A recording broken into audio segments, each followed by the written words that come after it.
this last month now. Well, now I don't worry about leaving him home. I mean, he can make his own meals, and he can do dishes if he wants to. But I do his laundry because it's just easier to just throw everybody's laundry in together. But I require him to do his own folding. I know that he can take care of himself. He can, he goes to his brother. He walks to his brother's house. His brother doesn't live real far away.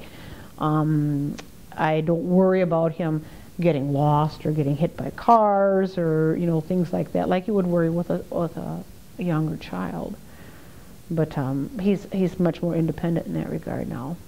What could you do better to prepare yourself for him coming home now that he's going through it? Well, I don't know. I know that when our situation was when he came home, I didn't get, for some reason we kind of fell through the cracks, and I didn't get a lot of the professional support that I should have had.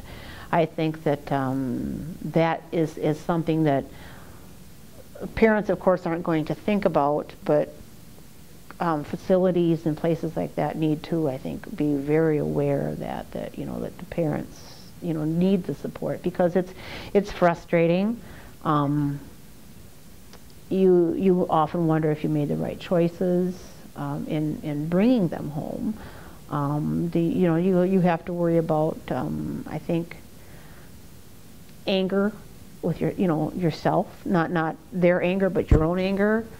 You got to make sure that you always remember, and I always try to remember that when he was doing things that would upset me, that a lot of times it was just because of the accident. It wasn't necessarily him.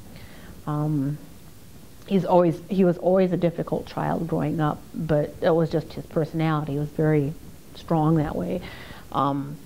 But I think that just maybe lining up people that would be willing to help you if you needed it more. Things of that nature. I don't know. When did you start coming to the support groups here? Several months back. We haven't been here a lot. Like I said, we kind of got dropped through the cracks, and so I didn't find out about these groups until I was talking with one of his speech therapists, and she goes, well, there's a group up here in Wausau. I didn't know, and so then we started coming. It kind of has, yeah. I noticed, like we were talking with one of the other fellows, I noticed a similarity between all the survivors, which is helpful to me. And talking with their spouses and other people, I see a lot of the same frustrations that they had to deal with.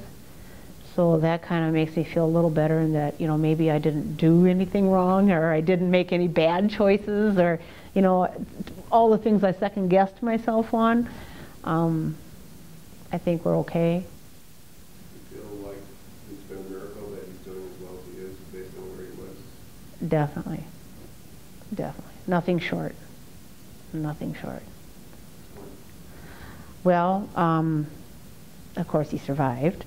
But like I said, they really didn't hold out any hope. The one caseworker was very honest, which I give her credit for, and I suppose somebody else wouldn't have been so good for. But she first she said, well, in reality, we're probably looking at putting him in a nursing home that specialized in brain injury people permanently. And he would never come out of that ever and function in society. Well, and of course now he's, we're looking at, going to school and getting his life back on track and moving forward. So it's, yeah, we didn't hold out any hope for him in the beginning. So it's nothing short of a miracle.